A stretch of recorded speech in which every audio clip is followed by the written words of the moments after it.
সবার আগে যেটা বুঝে নিই সেটা হচ্ছে প্রোটিন কি। প্রোটিনকে বলা যেতে পারে, মানে আমাদের শরীরটাকে যদি বাড়ি ধরেন তাহলে প্রোটিনকে বলা যেতে পারে ইট। তার কারণ প্রোটিন আমাদের শরীরের বিল্ডিং ব্লক। বলা হয় আমাদের শরীরের 60% জল, 12 থেকে 18% ফ্যাট এবং 15 থেকে 18% প্রোটিন থাকে। এবং যদি জল বার করে দেন তাহলে এই প্রোটিনটাই আমার বডি ওয়েটের, টোটাল বডি ওয়েটের প্রায় 75%, বডি ড্রাই ওয়েটের 75% হচ্ছে প্রোটিন। যদি সহজভাবে ভাবতে পারেন তাহলে আপনার চুল, আপনার নখ, আপনার মাসল, আপনার ব্লাড, শরীরের এনজাইম, হরমোনস, কানেকটিভ টিস্যু মানে যেগুলো একটার সাথে আরেকটাকে জুড়ে রাখে, যেরকম আমরা হয়তো এরপরে স্কিন কেয়ারের সময় শুনবো কোলাজেন বা ইলাস্টিন, সেইগুলো, এগুলো সবই হচ্ছে প্রোটিন দিয়ে তৈরি। এবং প্রোটিন কেন এত বেশি পরিমাণে লাগে? প্রথম কথা, প্রোটিনের একটা স্ট্রাকচারাল, মানে যেটা দিয়ে আমার শরীর গঠন হয়, এই স্ট্রাকচারাল পার্টটা আছে। এরপরে আর একটা পার্ট আছে যেটাকে বলে ফাংশনাল পার্ট, মানে ও কি করে। সবার আগে যেটা বোঝা দরকার সেটা হচ্ছে আমার শরীর আসলে প্রচুর শারীরবৃত্তীয় প্রক্রিয়ার যোগফল, আমাদের জীবন এবং শরীর। এই যে বিক্রিয়াগুলো হচ্ছে আমার আপনার অজান্তে, কেন হচ্ছে, কখন বন্ধ হচ্ছে, কিছু আমরা জানি না। আমাদের শরীরের ভেতরে যে এনজাইমগুলো আছে, এই এনজাইমগুলো এই বিপাকীয় বিক্রিয়াগুলোকে কন্ট্রোল করে। এবং এরকম 70,000 এনজাইম আমার আপনার আছে। এই এনজাইমগুলি প্রায় পুরোটাই প্রোটিন দিয়ে তৈরি। দ্বিতীয় কথা হচ্ছে হরমোন, যেটা আমরা জানি আমাদের শরীরের নিয়ন্ত্রণের জন্য লাগে, সেটা প্রোটিন দিয়ে তৈরি।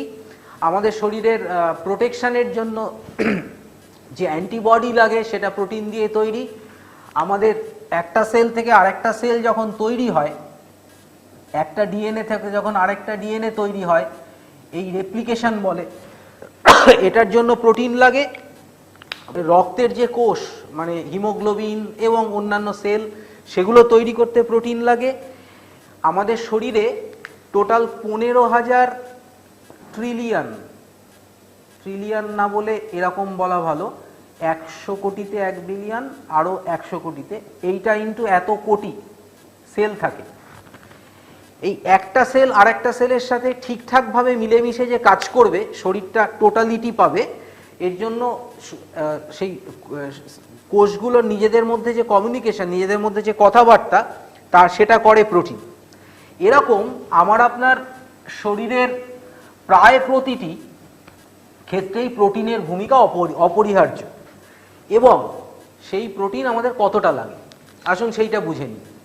আমার শরীর ওজন যদি হয় এক্স কেজি, তাহলে আমার প্রতিদিনের রিকোয়ারমেন্ট হচ্ছে এক্স গ্রাম একজন স্বাভাবিক মানুষের। মানে যদি আমার ওজন হয় 70 কেজি, তাহলে আমার প্রতিদিনের প্রোটিন রিকোয়ারমেন্ট হচ্ছে 70 গ্রাম পার ডে। বারবার পার ডে বলছি, তার কারণ প্রোটিন এমন একটি জিনিস, আনলাইক কার্বোহাইড্রেট অ্যান্ড ফ্যাট, এটা শরীর স্টোর করে রাখতে পারে না, প্রতিদিন খাবারের থেকে খেতে হয়। নাও আর একটা জিনিস বুঝতে হবে যে প্রোটিন দেখতে কিরম। যদি একটা পুঁথির মালা ধরেন, যেখানে বিভিন্ন রঙের অজস্র পুঁথি পরপর জুড়ে জুড়ে একটা মালা তৈরি হয়েছে, প্রোটিন অনেকটা এইরকম দেখতে। এর পুঁথিগুলোকে বলা হয় অ্যামাইনো অ্যাসিড। এরকম প্রায় 22টি অ্যামিনো অ্যাসিড মিলে জুড়ে জুড়ে বিভিন্ন সংখ্যায় এবং কম্বিনেশনে জুড়ে জুড়ে আমাদের শরীরে প্রায় 35,000 রকমের প্রোটিন থাকে। এই 35,000 রকমের প্রোটিন এই 22টি অ্যামিনো অ্যাসিড বিভিন্ন কম্বিনেশনে জুড়ে তৈরি। যেরকমভাবে আমরা ইংরেজির বা যে কোনো ভাষার 26টা বা 30টা অ্যালফাবেট দিয়ে একটা মহাকাব্য লিখে ফেলতে পারি, সেই রকম এই 22টি অ্যামিনো অ্যাসিড দিয়ে আমাদের শরীর 35,000 রকমের প্রোটিন বানায়। তার মধ্যে 13টার মতো অ্যামিনো অ্যাসিড শরীর নিজে বানাতে পারে, বাকি যে 9টা, এই 9টা শরীর বানাতে পারে না। এবং সেই কারণে এই 9টি অ্যামিনো অ্যাসিড আমাদের প্রতিদিনের খাদ্য থেকে পেতে হয়, এই জন্য এগুলোকে বলা হয় এসেনশিয়াল অ্যামিনো অ্যাসিড। নাও শুধুমাত্র 70 গ্রাম প্রোটিন খেলেই তাহলে হবে না, এমনভাবে খেতে হবে যার থেকে আমার এই 9টা এসেনশিয়াল অ্যামিনো অ্যাসিড, অপরিহার্য অ্যামিনো অ্যাসিড আসে।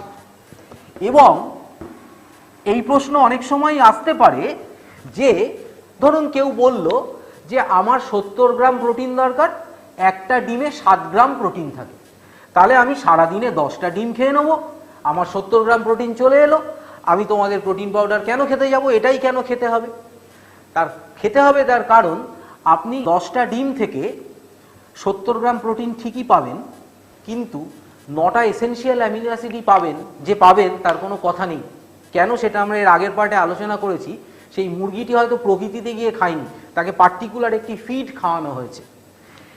এইভাবে আমরা ভাবতে পারি যে ধরুন আপনাকে 10খানা জি দেওয়া হয়েছে, 10খানা ডি দেওয়া হয়েছে, আর 2খানা ও দেওয়া হয়েছে।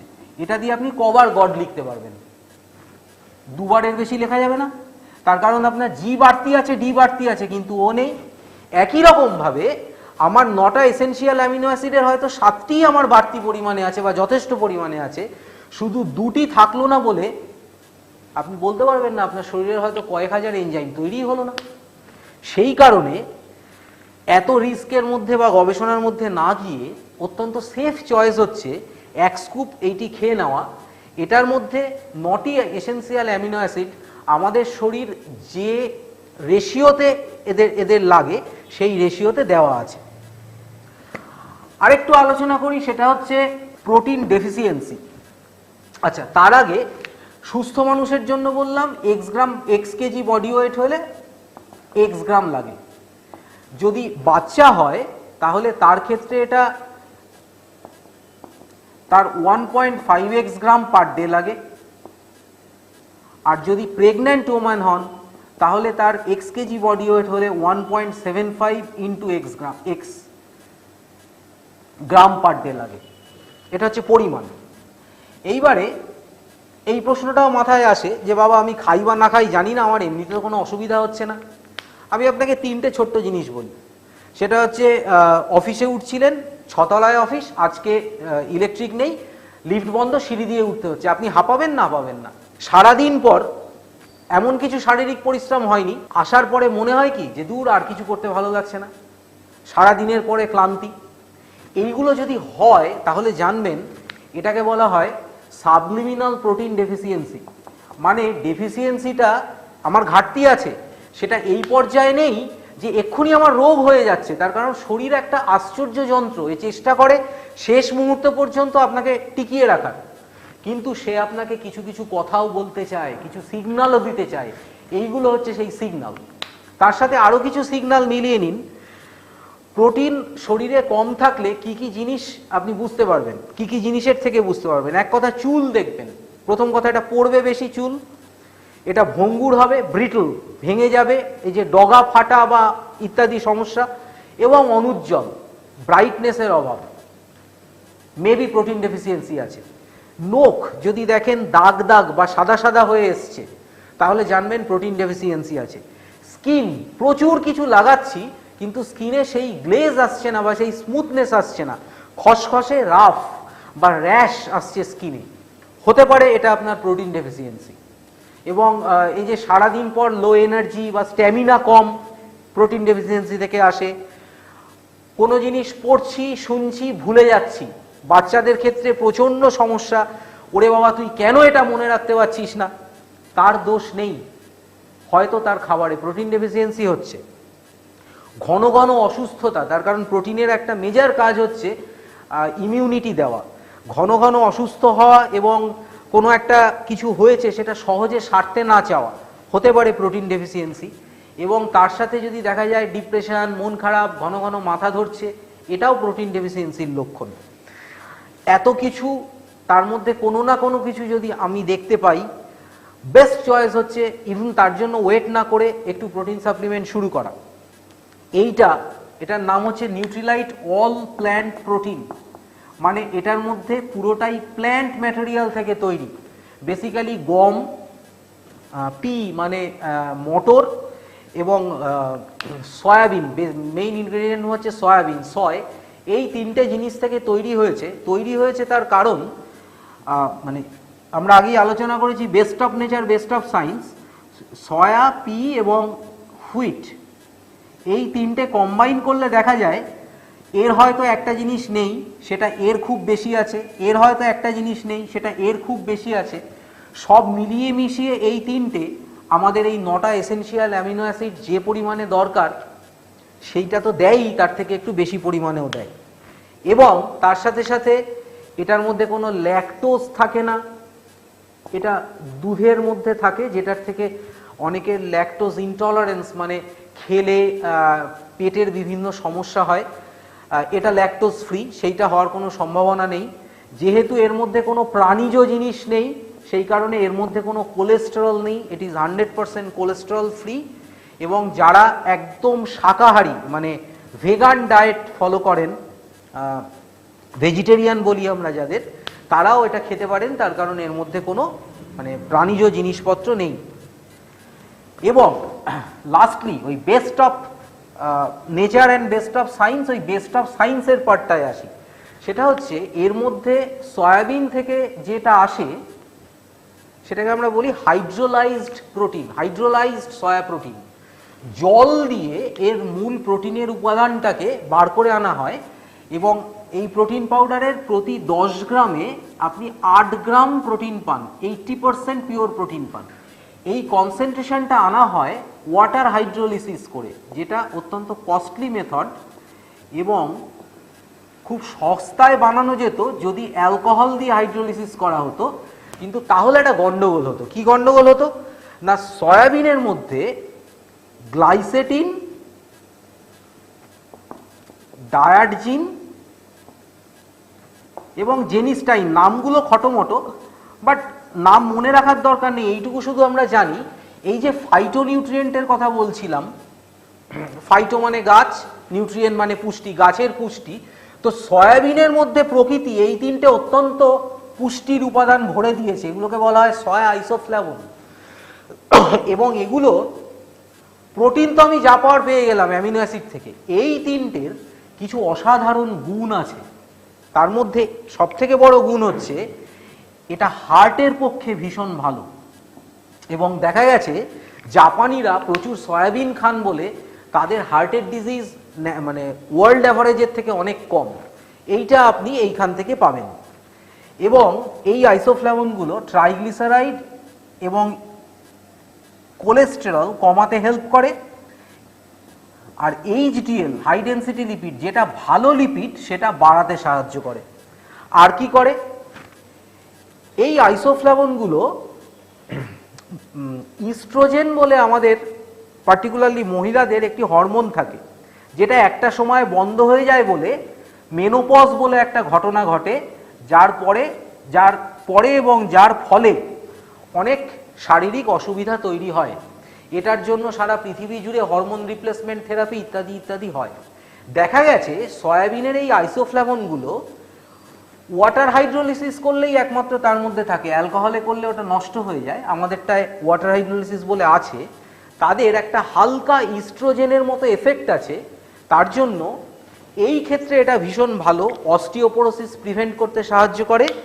এবং মেনোপজের পর যে সমস্যাগুলো হয় টিপিক্যালি বলা হয় হট ফ্লাশ, নাইট সোয়েট এবং মুড সুইং, হ্যাঁ, এই উপসর্গগুলো যারা দীর্ঘদিন ধরে ইউজ করেন দেখা গেছে কম হয় বা হয় না। এবং থাইরয়েড, পার্টিকুলারলি হাইপো মানে থাইরয়েডের ক্ষমতা কমে গেছে যখন, সেই ক্ষেত্রেও এইগুলো সয়াবিনের প্রোটিন খুব উপকারী, অস্টিওপোরোসিসের ক্ষেত্রে খুব উপকারী। এবং ব্রেস্ট, ইউটেরাস, এন্ডোমেট্রিয়াম, স্কিন এবং প্রস্টেট, এই 5টা ক্যান্সারের ক্ষেত্রে ক্লিনিক্যাল স্টাডিজ আছে যে সয়া প্রোটিন এগুলোকে প্রিভেন্ট করতে সাহায্য করে। এই হচ্ছে এর উপকারিতা, খুব কম করে বলা হলো, মানে আলোচনা যদি বাড়ানো যায় অনেক বাড়ানো যায়, তার কারণ আপনি যদি শুধু সয়া প্রোটিন দিয়ে গুগলে সার্চ মানেন তাহলে কয়েক লক্ষ স্টাডি পেয়ে যাবেন। তো আমাদের খাওয়া শুরু করার জন্য এইটুকুনি দরকার। এটা আমরা খাবো 1 থেকে 3 স্কুপ, তার কারণ হচ্ছে আমাদের খাদ্যাভ্যাস আলাদা, আমার খাবারে কতটা প্রোটিন আছে আর কতটা তার ঘাটতি আছে সেই বুঝে আমাকে খেতে হবে। তবে ভারতীয় যা ফুড হ্যাবিট তাতে মোটামুটি কারোর 1 স্কুপ, কারোর 2 স্কুপ, কারোর 3 স্কুপ, এইটাই এর মধ্যেই হয়ে যায়। এবং যেটা নিয়ে প্রশ্ন আসতে পারে সেটা হচ্ছে আলাদা করে প্রোটিন খাবো, আমার এটা হজম হবে তো? নিশ্চিন্ত থাকুন, সারা পৃথিবী জুড়ে প্রোটিন কতটা ভালো সেই মাপার কিছু ক্রাইটেরিয়া আছে। তার মধ্যে একটাকে বলা হয় PDCAAS, protein digestibility corrected amino acid score. Again এই পুরোটা কি মিন করে ভুলে যান, আসল ব্যাপারটা বলছে যে 1 গ্রাম প্রোটিন খেলে আপনার শরীরে কত গ্রাম প্রোটিন ঢুকবে। তো এই ক্ষেত্রে প্রোটিন পাউডারের, নিউট্রিলাইটের প্রোটিন পাউডারের পিডিকা স্কোর 1, মানে আপনি যা খান সেটাই আপনার শরীর অ্যাবজর্ব করে নেয়। এবং যেহেতু এটা হাইড্রোলাইজড ফর্মে আছে, এটা সেই কারণে অত্যন্ত সহজপাচ্য এবং এর পিডিকা স্কোর 1, যেটা ওয়ার্ল্ড হেলথ অর্গানাইজেশনের মতে highest score for a protein. দুটো প্রশ্ন দেখবেন আমাদের মাথায় খুব আসে, সেটা হচ্ছে যে আমার তো বডি ওয়েট বেশি, তাহলে আমি আবার আলাদা করে প্রোটিন খাবো কেন? এই ব্যাপারটা খুব সহজে বুঝে নেওয়া যায় যে বডির ওয়েট সেটা মূলত জড়িত হচ্ছে ক্যালোরি ইনটেকের সাথে। আমার খাবার থেকে যেগুলো এনার্জি প্রডিউসিং ফুড, যেরকম কার্বোহাইড্রেট এবং ফ্যাট, এর ওপর ডিপেন্ড করে আমার বডি ওয়েট বাড়বে কি বা কমবে। যদিও প্রোটিনের একটা মানে প্রোটিন 1 গ্রাম প্রোটিন বার্ন করলে কত ক্যালোরি জেনারেট হবে একটা হিসেব আছে, কিন্তু প্রোটিনের ক্যালোরি বডি ওয়েট বাড়ানো বা কমানোর জন্য কাজে লাগায় না। আমরা আগেই আলোচনা করেছি এটা কাজে লাগে হচ্ছে স্ট্রাকচারাল পার্টে এবং ফাংশনাল পার্টে। সেই কারণে আমার ওয়েট বেশি, তার সাথে প্রোটিন খাবো কি খাবো না এইটা একদম সম্পর্কিতই নয়। উল্টে আমার বরঞ্চ সয়া প্রোটিন খাওয়া উচিত। তার কারণ হচ্ছে রিসার্চ বলছে যে সয়া প্রোটিনের মধ্যে কিছু জিনিস আছে যেটা আমার পরিতৃপ্তি সেইটা খুব তাড়াতাড়ি এনে দেয়। আপনি এটা নিজে ইউজ করলেও বুঝবেন যে এটা বেশ ফিলিং, আপনার পেট ভরা ভরা লাগে। এবং সেই কারণে যদি আমার মানে যে খাবারগুলো খেলে ক্যালোরি বাড়বে এবং ওয়েট বাড়বে সেগুলো থেকে সরে থাকতে হয়, তাহলে ওয়েট কন্ট্রোল করার জন্য সয়া প্রোটিন অত্যন্ত ভালো অপশান। বরঞ্চ আপনাকেই বেশি করে সয়া প্রোটিন খেতে হবে। আর একটা জিনিস যেটা আসে সেটা হচ্ছে যে হ্যাঁ এমনিতেই তো প্রচুর খাচ্ছি, ওজনও বেড়ে গেছে, আবার এটা খাবো কিনা। একটা সহজ এক্সাম্পল দিই, যেটা আমরা এর আগে আলোচনা করেছি যে 9টা এসেনশিয়াল অ্যামিনো অ্যাসিড, তার মধ্যে একটা হচ্ছে লাইসিন। আপনি নিজে নেটে common food source of lysine, মানে কি কি খাবার থেকে লাইসিন আসে, একটা সার্চ মেরে দেখতে পারেন। প্রথম 12টা খাবার হচ্ছে এই, আমি নাম পড়ছি না, এর মধ্যে catfish, beef, chicken, lentil sprout. আমার মনে হয় এখানে চিকেন আর এখানে এগ আর এখানে পি, এটা ছাড়া কোনোটাই আমাদের চেনা খাবার না। আজুকি বিন আমি তো আগে নাম শুনিনি, পারমেসান চিজ কি খায় না মাথায় দেয় তাও জানি না, কিন্তু এইটুকুনি বুঝি যে আমি আজকে সারাদিনের মধ্যে চিকেন, এগ এবং পি এই 3টে জিনিস নাও খেয়ে থাকতে পারি। এবং যদি না খাই তাহলে আমি যা পরিমাণেই খাই বা না খাই, এই লাইসিন বস্তুটি আমার শরীরে কিন্তু আসেনি। সুতরাং এরকমভাবে 9টা অ্যামিনো অ্যাসিডের সোর্স কি কি এবং তার মধ্যে থেকে কতটা করে খেলে আমার কতটা যাবে, এই রিস্কে না গিয়ে সকালবেলায় একটু নুন, লেবু, চিনি, জল বা আপনি যে ফর্মে খেতে চান সেই ফর্মে 1 স্কুপ 2 স্কুপ প্রোটিন পাউডার খেয়ে নেওয়া অনেক বুদ্ধিমানের এবং অনেক সহজ কাজ। প্রোটিন পাউডারটির কালারলেস, এর মধ্যে অ্যাডিশনাল কালার নেই, ফ্লেভারলেস, টেস্টলেস। এবং এটার বেনিফিট হচ্ছে আপনি আপনার পছন্দ মতো টেস্ট করে আপনি লস্যির সাথে মিশিয়ে লস্যি প্রোটিন শেক করে দিলেন, আপনি ছাতু শরবত করে দিলেন, আপনি রুটির সাথে দিয়ে করে খেয়ে ফেলতে পারেন। ইন এনি ফর্ম আপনি যে কোনো কিছুর সাথে মিশিয়ে এটা খেয়ে নিতে পারেন। আর্টিফিশিয়াল কালার, ফ্লেভার, প্রিজারভেটিভ কিছু নেই এবং যথেষ্ট রকম হিট রেজিস্ট্যান্ট। আপনি রুটি করে খেলেও কোনো অসুবিধা হবে না।